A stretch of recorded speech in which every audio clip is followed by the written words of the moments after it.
Apa kabar pemirsa? Apa kabar Divi? Baik, Winnie juga apa kabar? Alhamdulillah semangat ya di Jumat. Kalau kata orang-orang Belanda katanya long time no see gitu. Belanda bukan sih? Bukan ya? Saya Aku tersenyum aja deh. Sehat Win? Alhamdulillah sehat. Harapannya juga kita mendoakan pemirsa kita pagi ini juga sehat walafiat, ya kan?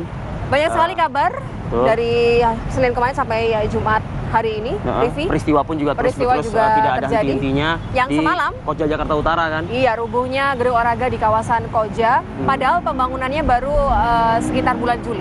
Ya betul. Ya, berarti ada rentang waktu sekitar 3 bulan ya. Dengan tidak maksud mungkin tidak maksud korban-korban ini begitu ya. Syukur alhamdulillah gitu maksudnya. Tidak ada korban yang sampai harus merelakan nyawanya begitu ya. Hanya luka-luka berat dan ringan lah begitu ya. Pertolongan memang cepat dilakukan, tapi kita terus memantau ya bagaimana kondisi di Gor Koja saat ini. Kabarnya memang kemarin dari Polsek Koja sudah mengamankan pihak tim pro dari Gor tersebut, juga security untuk dimintai keterangan berkelanjutan. Baik. Ada hal lain yang tentu juga menunggu atau mencita perhatian publik. Adalah ini konvensinya berjalan ya. Konvensinya berjalan. Lalu ada juga yang mungkin diacak-acak, dirotasi lah kalau kata Partai Demokrat. Digeser-geser? Digeser-geser. Atau sengaja digeser? Karena ada launching ormas tersebut. Oke. PPI, ya kan? Tapi yang cukup mengagetkan Ketua Komisi 3 ya. Iya. Akhirnya Bang Ruhut naik juga tuh Ketua Komisi 3. Betul. Pak Gede jadi anggota dong berarti kan. Kita lihat ya, ada kabar terkait juga dengan bergabungnya Gede Pasek Suardika dan beberapa teman-teman yang masih bercokol di Partai Demokrat lainnya di salah satu ormas bentukan Anas Urbaningrum ya. Ini menurut Syarif Hasan, Ketua Harian dari Partai Demokrat, bergesernya posisi Ketua Komisi 3 DPR ini Gede Pasek karena menjabat sebagai Sekjen PPI. Kita lihat ya. Ya, ini kan menyangkut masalah loyalitas kepada partai. Karena menghadiri acara Anas hadir. Iya. Cuma karena menghadiri. Bukan cuma itu bagian dari itu. Ada yang cuma menghadiri tuh. Hah? Oh, kita kan sudah pelajari rekordsnya selama ini. Tapi seberapa signifikan sih Pak 4 orang itu memberikan pengaruh di Pokoknya kita menegakkan kedisiplinan. Kita masuk Demokrat itu diajarkan bersih, cerdas, santun, mentaati konstitusi negara, mentaati konstitusi partai.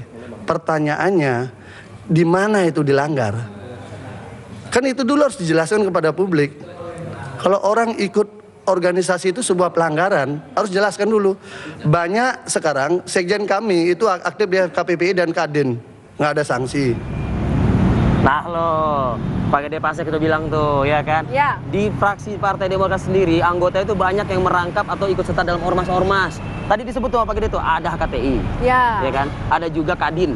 Tapi memang di ADART partai tidak ada peraturan yang mengatur bahwa setiap kader itu harus fokus di partai dan tidak boleh fokus ataupun tidak boleh beraktivitas lain. Mungkin ada aturan tidak tertulis bunyinya seperti ini. Tidak boleh bergabung sama ormas yang berdirinya bersama dengan konvensi Partai Demokrat. Gitu mungkin kali. Gini Devi, selain Gede Pasek, siapa sih teman dekatnya Mas Anas? Tar dulu ya, Gede Pasek, Tridianto, and then Saan Mustafa. Nah, siapa lagi pasti tertuju pada Kang Saan Mustafa. Ternyata dirotasi juga. Geser juga. Dari sekretaris fraksi Partai Demokrat diganti oleh Tengku Rifli Harsya. Oh gitu. Tapi masih di DPR ya, masih ya? Masih lah. Nanti kita tanya ya. Tapi kita lihat paketnya.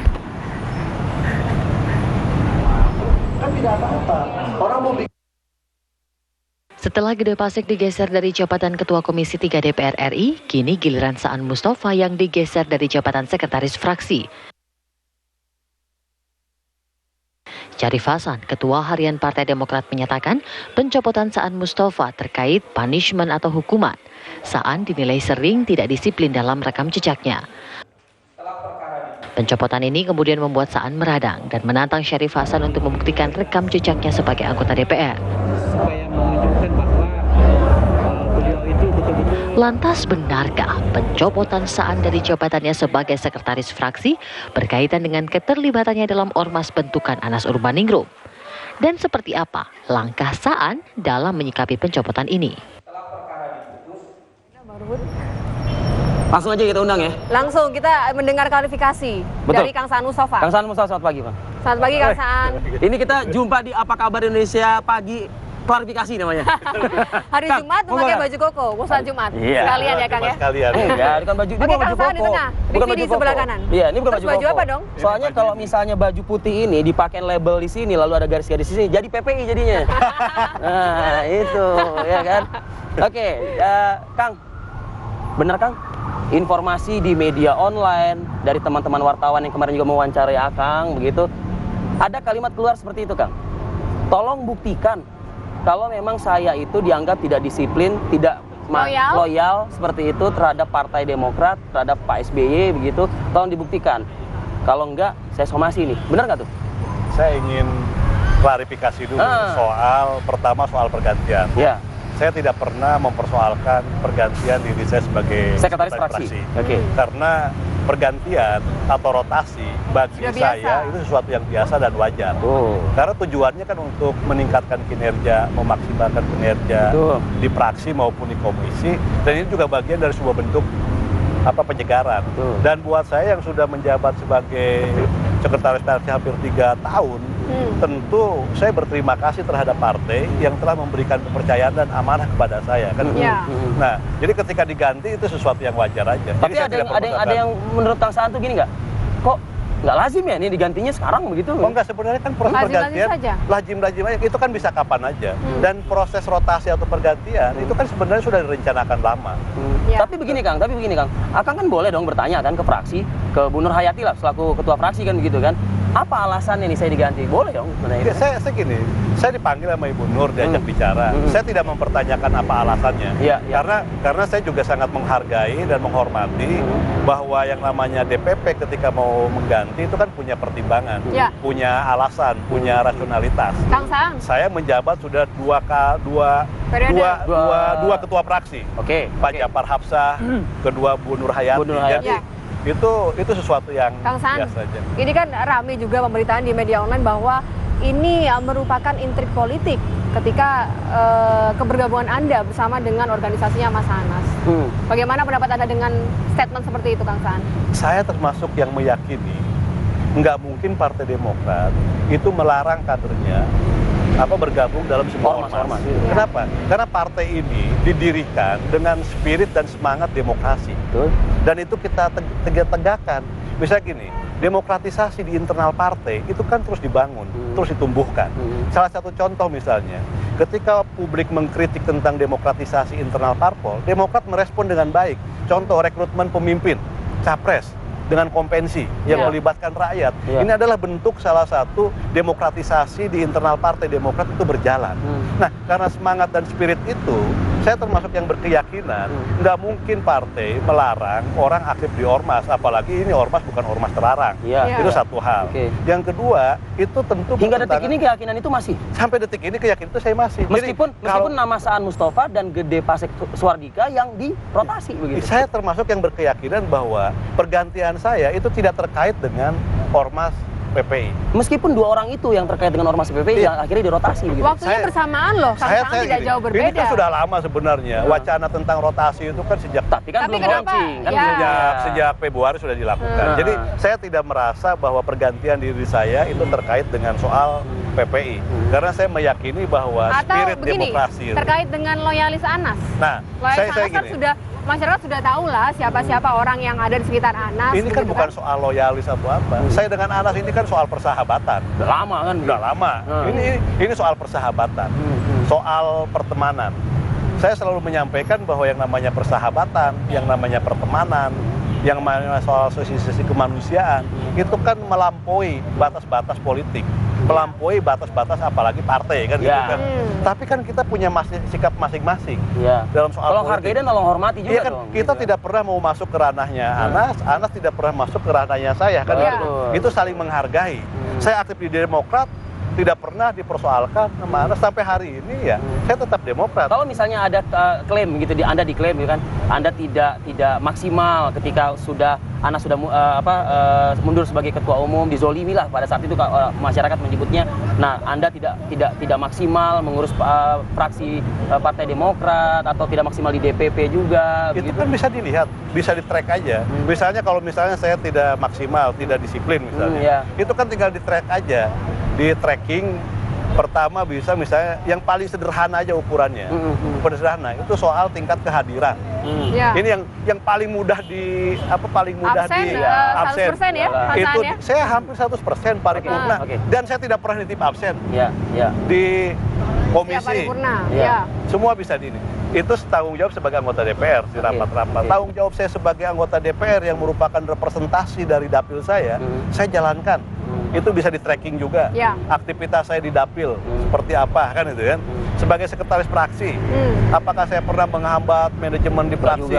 Saya jalankan semua. Nah, ini tapi kalau memang itu dinilai kurang, itu nggak ada masalah. Nah, soal somasi gimana? Soal somasi itu, soal somasi. Saya tidak pernah membicarakan soal somasi. Saya tidak pernah ngomong soal somasi. Saya hanya mempertanyakan kalau salah satu alasan saya dirotasi atau diganti karena persoalan disiplin, di mana letak ketidakdisiplinan saya? Itu aja sebenarnya. Saya ingin mendengar pernyataan nanti, ini ada statement juga yang keluar dari Pak Sarif Hasan ketika mengatakan bahwa ini merupakan bentuk punishment yang harus Anda terima karena Anda aktif di organisasi PPI. Tapi dijawabnya setelah jeda pariwara berikut ini ya. Sesaat lagi pemirsa.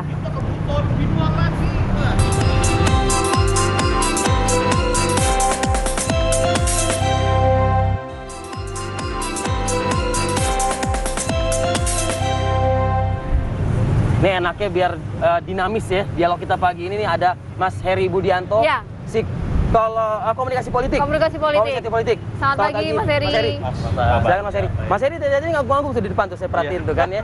Kayaknya mencerna gitu pernyataan dari Kang Saan. Tapi lanjut ke Kang Saan lagi deh itu. Kan pertanyaan yang tadi ini lanjut. Ini kan sudah keluar statement dari Pak Sarif Hasan kemarin yang menyatakan bahwa ini merupakan bentuk punishment untuk Kang Saan karena aktif di organisasi begitu. Bagaimana tanggapan Anda, Kang? Kalau Pak Sarif bicara seperti itu nggak ada masalah. Tapi saya termasuk sekali lagi yang berkeyakinan di Partai Demokrat itu tidak ada larangan seseorang aktif di ini. Karena itu akan bertentangan dengan spirit yang dikedepankan oleh Sudah partai. Dibaca lagi, Bang? Oh iya, ada. Dan Pak SBY gini, Pak SBY juga kan seorang tokoh yang memang mengedepankan semangat dan spirit demokrasi, bukan hanya pikiran, pandangan, tapi sikap. Ini juga sangat demokratis. Saya juga kemarin membikin konvensi untuk capres. Itu kan sebagai sebuah derivasi dari pikiran, sikap, maka tindakannya pun menjadi demokratis. Kang Saan, ini sepakat dengan Ketua Badan Kehormatan Pak Amir Samsudin menyatakan bahwa sebenarnya tidak ada masalah ketika kader ini aktif di organisasi. Tapi kenapa beda pendapat ya antara Pak Amir dan juga Mas Sarif Hasan ini? Saya nggak ngerti kan gitu kan. Karena kalau memang ada larangan secara tertulis atau semacam kesepahaman, mungkin Pak Amir dengan Pak Sarif nggak akan berbeda. Karena mereka kan ada dua, ini ketua harian, yang ini ketua Dewan Kehormatan. Tapi terlepas apapun, saya selalu menghormati dan menghargai apapun keputusan DPP. Dan saya tidak pernah mempersoalkan soal pergantian. Sama sekali saya tidak mempersoalkan soal pergantian. Karena buat saya itu sesuatu yang wajar dan biasa aja. Dulu aja ketika saya mengganti Mas Agung Budi Santoso sebagai sekretaris fraksi, itu biasa-biasa aja. Ketika saya diganti pun, ya biasa aja gitu loh. Nggak ada sesuatu yang luar biasa. Justru saya mengucapkan terima kasih kepada partai yang sudah memberikan kepercayaan. Dan saya juga mohon maaf kalau misalnya kinerja saya selama menjadi sekretaris fraksi kurang maksimal kan gitu. Baik. Saya ke Mas Heri nih. Mas, pertanyaannya begini nih Mas, pertanyaan ini ya. Ini yang terjadi adalah bentuk komunikasi politik yang seperti apa kan gitu kan, pertanyaan ya kan. Yang buruk kah atau yang baik kah gitu. Lalu pertanyaan kedua tuh, ini rotasi dilakukan tepat tapi di waktu yang salah begitu. Iya, saya mau menyoroti satu hal dulu.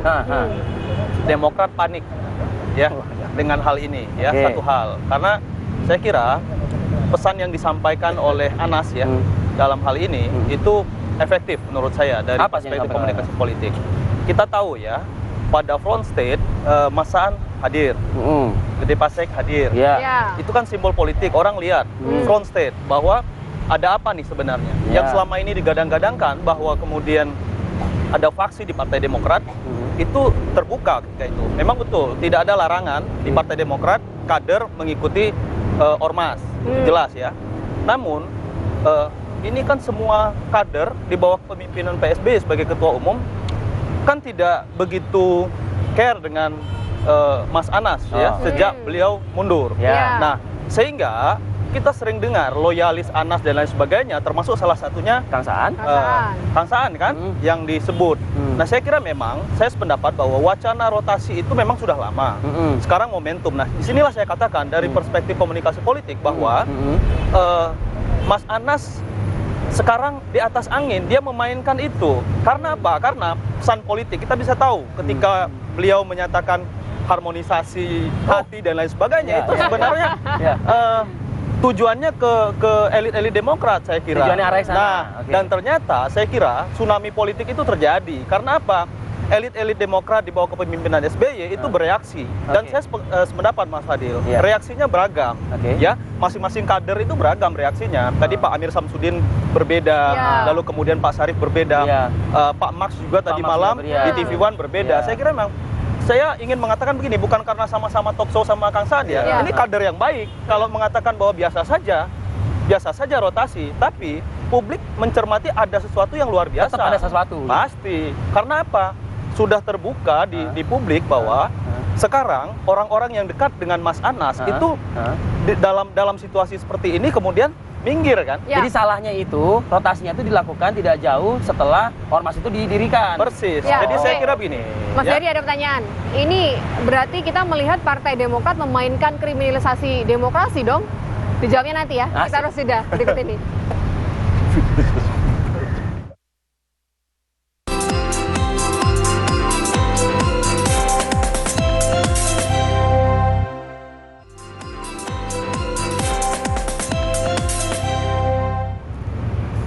Setiap warga negara ataupun kader yang aktif di partai memang tidak ada ADART yang mengatur mengenai dilarang untuk aktif di organisasi.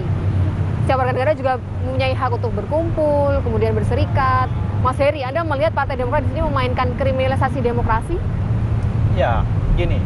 Ini saya lagi-lagi ingin menekankan bahwa ada sebuah kepanikan ya yang luar biasa menurut saya di elit Demokrat di bawah kepemimpinan SBY. Ini kepanikan secara keseluruhan partai atau kepanikan pada saat mereka membuat satu konvensi yang wah gitu loh. Iya, oleh karena ketika isu ini muncul oleh karena efek berlebihan dengan rotasi tadinya kan sebenarnya ormas ini muncul, kemudian kehadiran Kang Saan dengan Gede Pasek dan Pak Afan Mubarak kan nggak begitu besar. Tapi begitu fraksi Demokrat kemudian memberikan reaksi dengan mengganti mereka, ini kan menjadi wacana yang sangat luar biasa. Saya kira satu hal lagi itu kemenangan yang saya katakan, sehingga apa?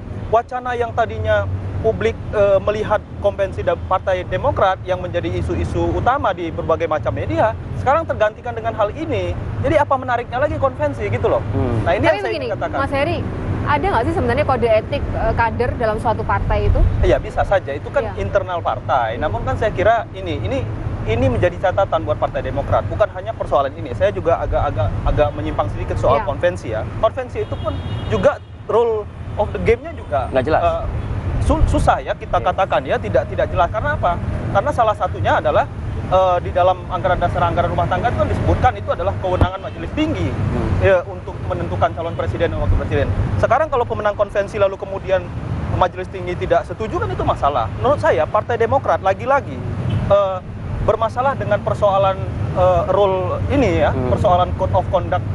Lagi-lagi saya katakan berhak aja misalnya kemudian Mas Saan mempertanyakan dirinya misalnya ya. Kenapa ada penggantian ini walaupun tadi beliau mengatakan ini adalah hal yang biasa. Tapi saya kira publik tidak akan menerima begitu saja juga alasan-alasan seperti itu. Saya melihatnya begini Winnie. Ini kalau misalnya Mas Heri mengkritisi konvensi Partai Demokrat, seharusnya kan